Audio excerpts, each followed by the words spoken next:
हम स्टार्ट करेंगे sharpness of resonance. Sharpness of resonance इसका मतलब क्या है? मतलब कोई दो अलग अलग सर्किट्स हैं और वो रेजोनेंस में हैं, तो उनका कंपैरिजन है ये शार्पनेस ऑफ रेजोनेंस, और कुछ नहीं है। जैसे मान लो एक सर्किट आपने लिया जिसमें रेजिस्टेंस है R1,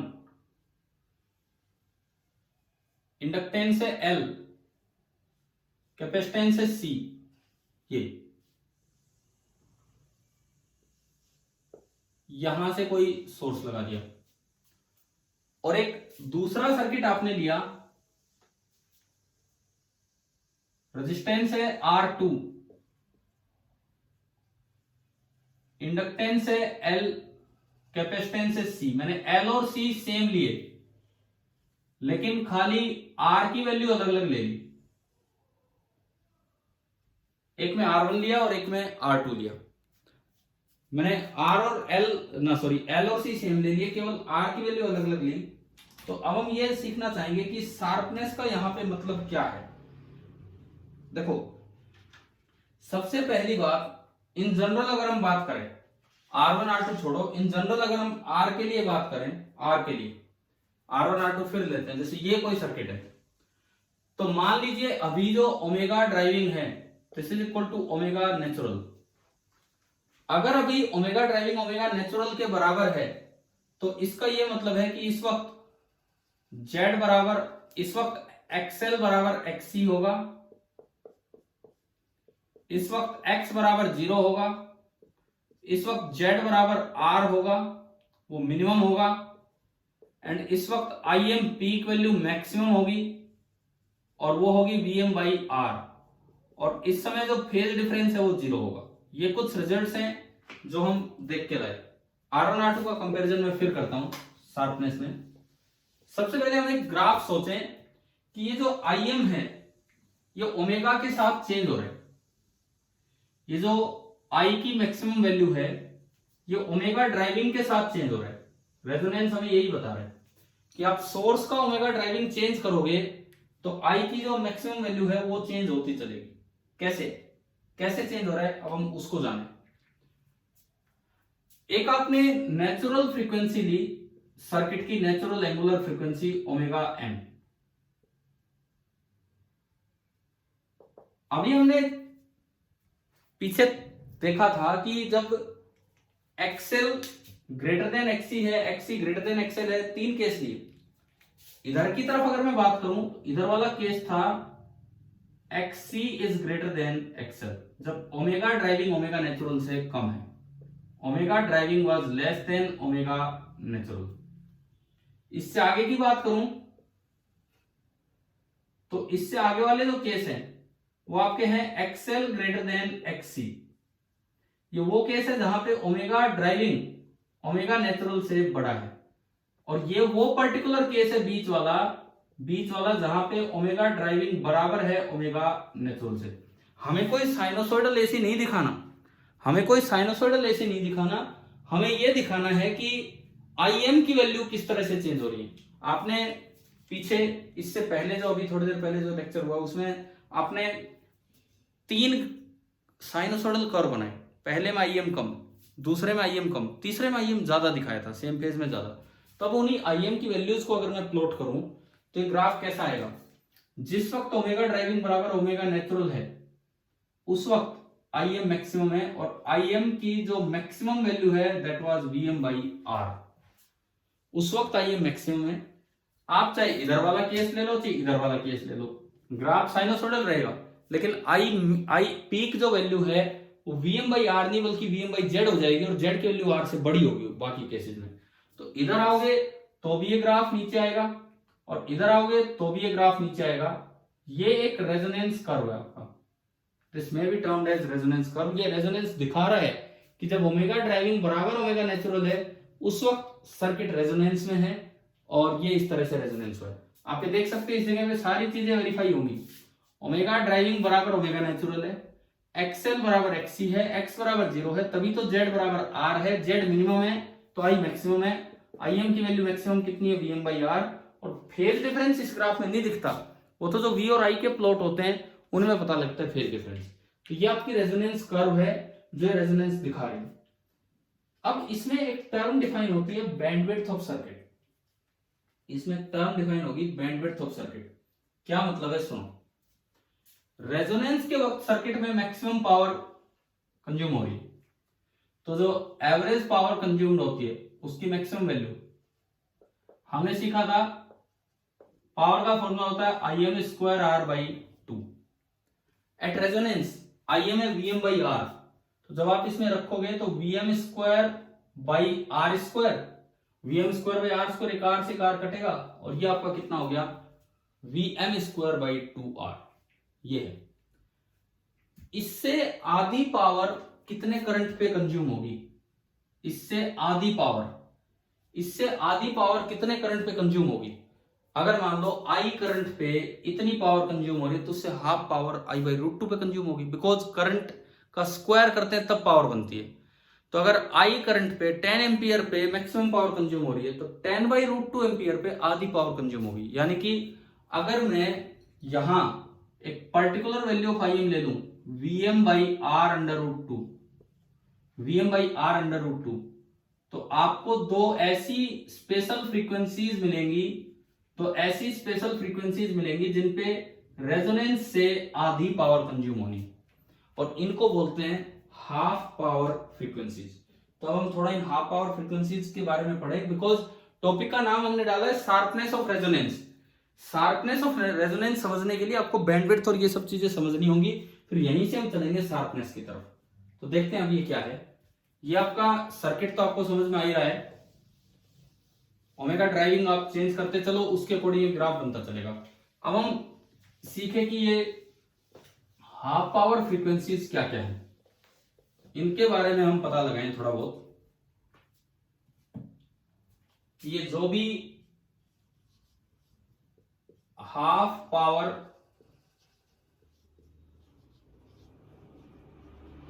फ्रीक्वेंसीज हैं, दरअसल ये क्या है, ये रेजोनेंस की फ्रीक्वेंसीज नहीं है। रेजोनेंस एक इधर एक उधर, ये मतलब है। ये आप ओमेगा ड्राइविंग ले रहे हैं और इधर आप आई एम की वैल्यू ले रहे हैं। इस तरह का कुछ आपको ग्राफ मिला। ये वो केस है जब ओमेगा ड्राइविंग की वैल्यू बिल्कुल ओमेगा नेचुरल के बराबर है।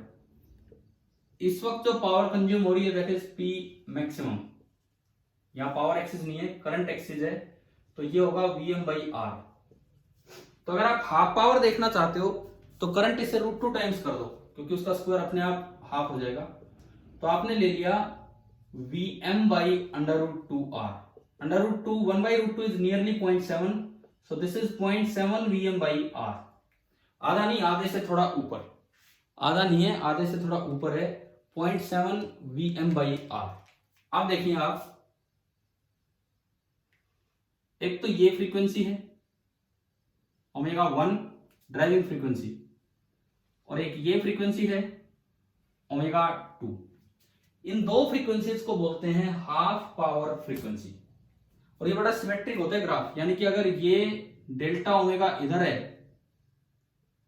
तो वो भी डेल्टा ओमेगा उधर मिलेगी, और ये जो पूरी विड्थ है 2 delta omega, this is known as bandwidth of the circuit. This is known as bandwidth of the circuit. क्यों बोलते हैं बैंडविड्थ वो भी मैं आपको समझाऊंगा आगे, लेकिन पहले एक बार समझे ये चीजें कि भाई क्या है ये। This is the bandwidth of the resonant circuit. Resonance तो यहां होगा, रेजोनेंस तो इस जगह होगा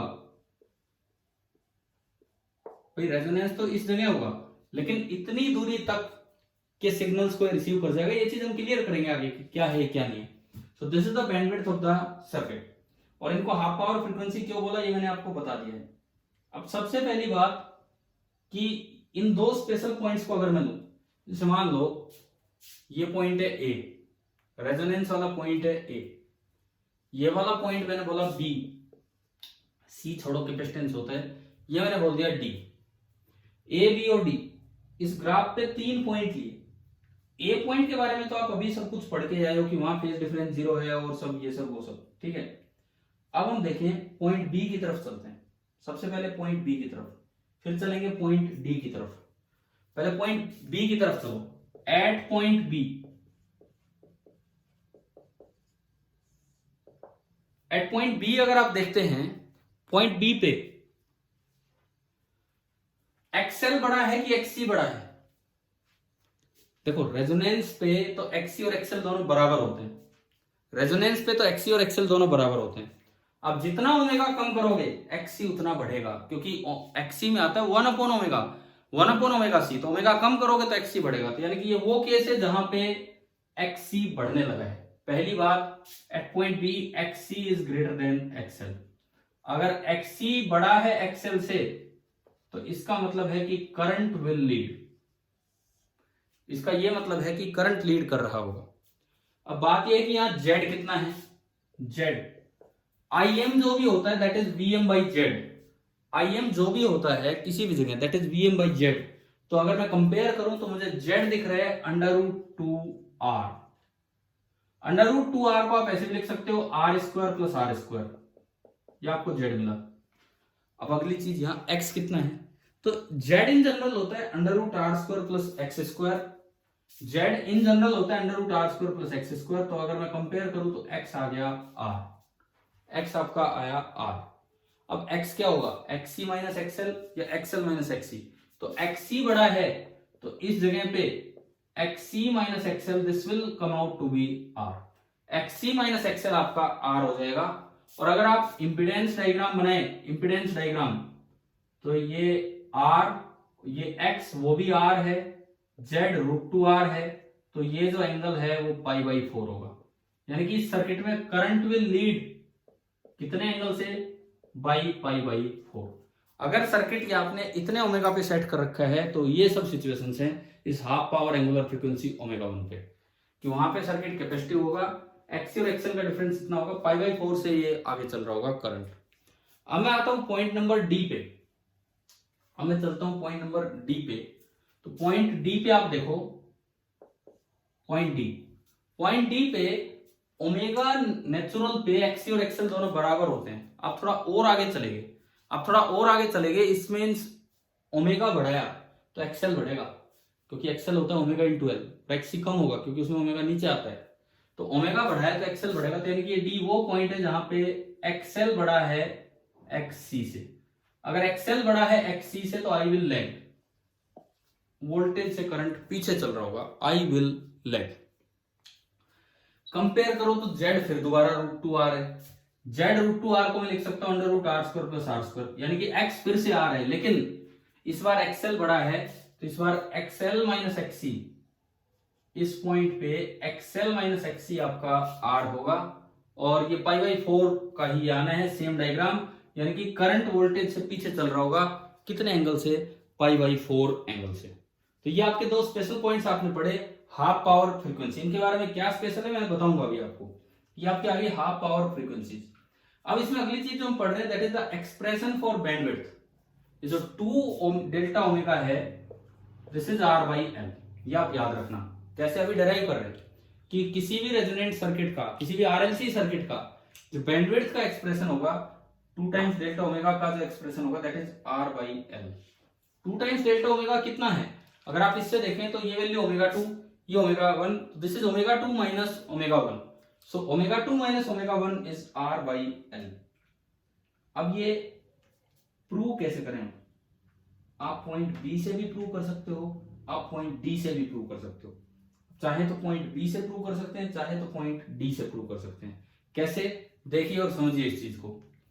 मान लो मैं पॉइंट डी पे चलूं, एक ही बात है कहीं से भी आप कर लो, अभी मैंने डी लिखा हुआ इसलिए मैं डी से कर रहा हूं।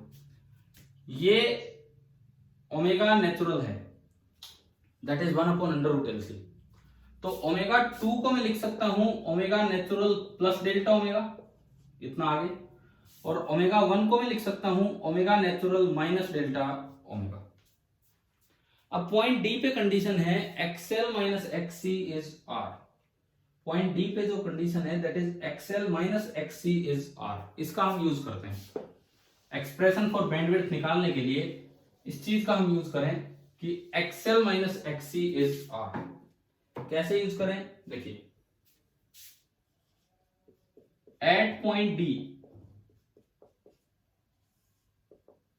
पॉइंट डी पे XL minus XC is equal to R।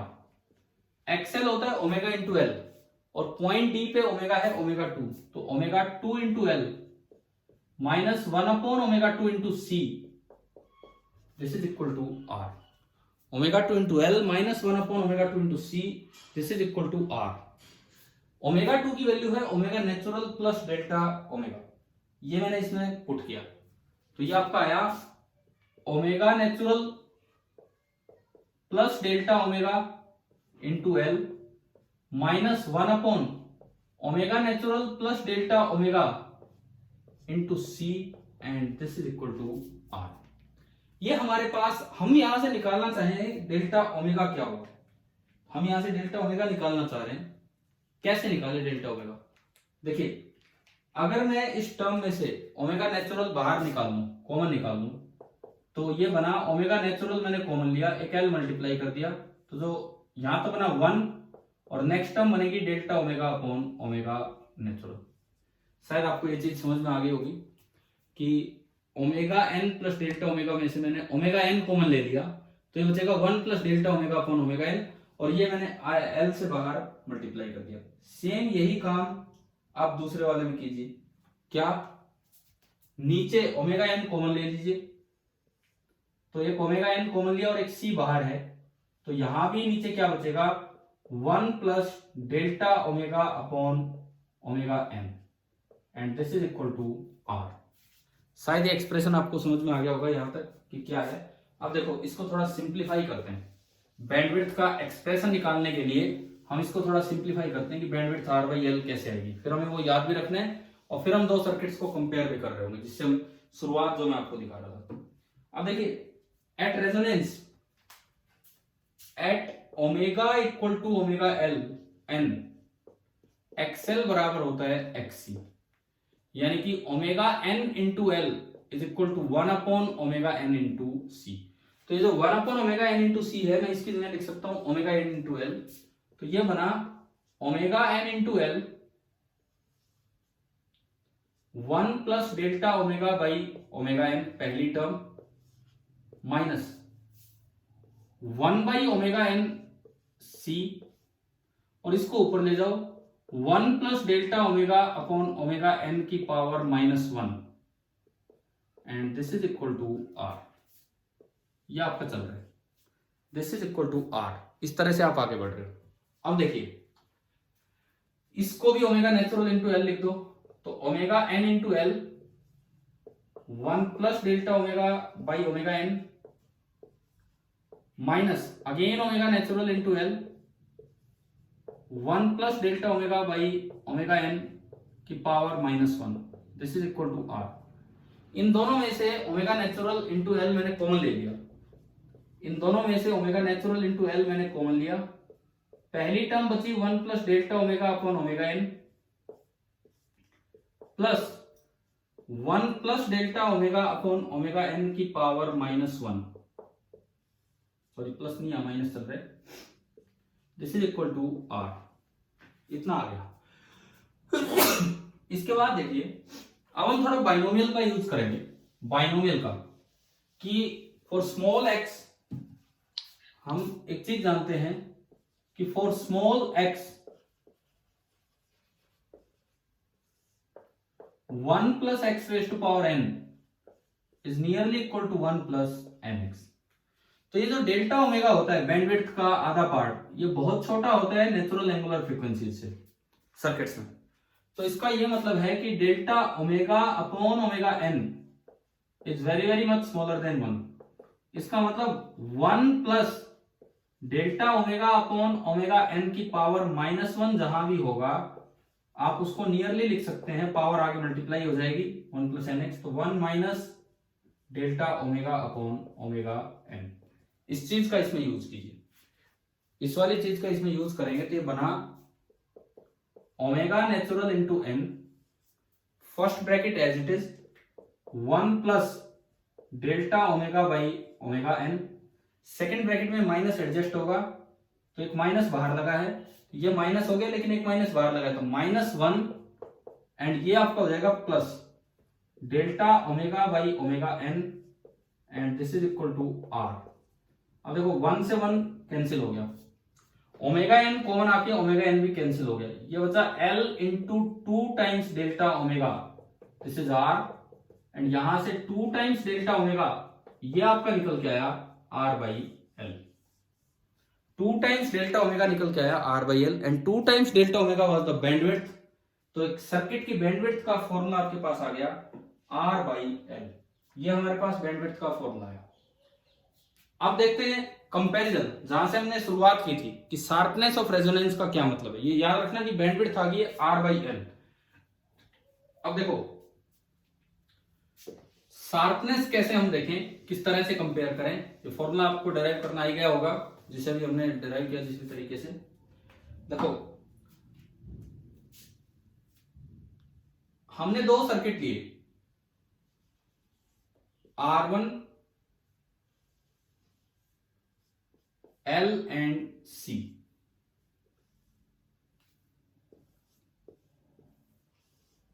ये एक सोर्स लिया, एक सर्किट में इस साइड लिखता हूं,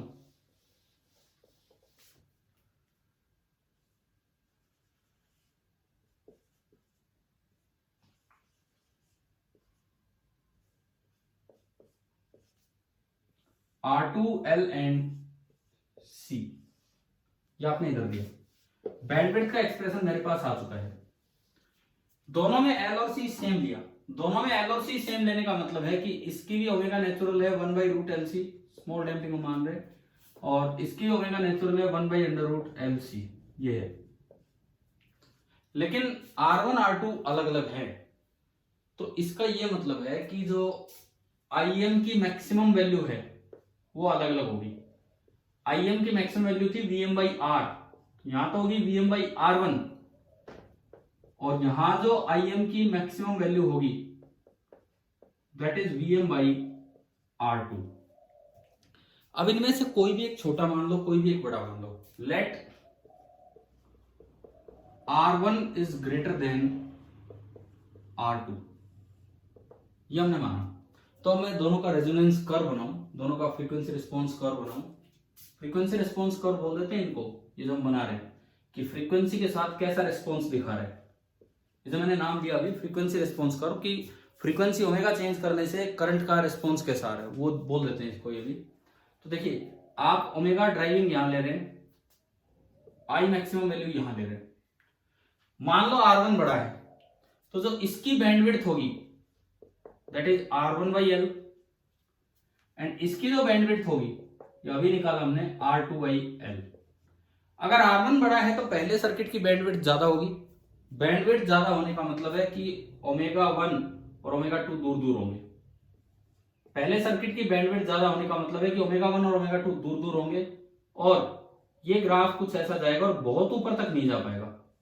बहुत ऊपर तक क्यों नहीं जा पाएगा, क्यों नहीं जा पाएगा, उसका रीजन है कि इसमें R1 ज्यादा है, ये हमने माना है, तो ये स्मॉल होगा, और इसमें R2 कम है, ये हमने माना है, तो ये लार्ज होगा। तो जो I मैक्सिमम की मैक्सिमम वैल्यू है, IM की जो मैक्सिमम वैल्यू है रेजोनेंस पे, ये भी कोई बहुत ऊपर तक नहीं गया, और ये बस कहां सिमट के रहेगी Vm बाई R1, R1 ज्यादा होने से कम ही रहा, और इसका जो 1 बाई रूट 2 टाइम्स है वो बहुत फैल के आ गया। बैंडविड्थ तो बहुत ज्यादा होगी, बैंडविड्थ तो बहुत ज्यादा होगी, और जो पीक वैल्यू है वो बहुत ही कम होगी। इसे बोलते हैं लेस शार्प और less selective circuit. Less sharp और लेस सेलेक्टिव सर्किट, ये जो होता है दिस इज लेस शार्प और लेस सेलेक्टिव सर्किट। इधर अगर मैं बात करूं इस साइड,